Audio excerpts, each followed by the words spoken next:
আজকে না খুব আম মাখা খেতে ইচ্ছে করছিল। আম মাখাটা তো হয়ে গেছে, কিন্তু এর পিছনের গল্পটা অনেক বড়।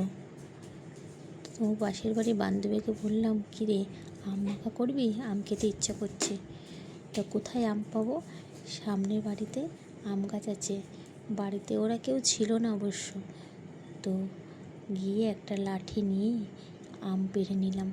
তো আমটা পাড়তে না খুব কষ্ট হচ্ছিল, আমরা কিছুতেই হাত পাচ্ছিলাম না। তো পাশের বাড়ি এক ননদকে বললাম চেয়ারটা নিয়ে আয়। ও আবার চেয়ারটা নিয়ে এসে তার উপরে উঠে আমটা পাড়লাম। দুটো আম পেড়েছি, একটা আম পাড়তে গিয়ে না ফেটে গেছে। তারপরে আর একটা আমও পেড়ে নিলাম। তো ভাবছি দুটো আমে তো হবে না, কি করব। তাই এই ননদের বাড়িতেও আম গাছ আছে, তো ওদের বাড়ির থেকেও আমি দুটো আম পেড়ে নিলাম। তো আমি তো আমটা পাড়তে গিয়ে খুব কষ্ট হচ্ছিল, তার জন্য ননদ হেল্প করলো আম পাড়ার জন্য। নিজেদের বাড়ির গাছের আম নিজেরাই পেড়ে দিল।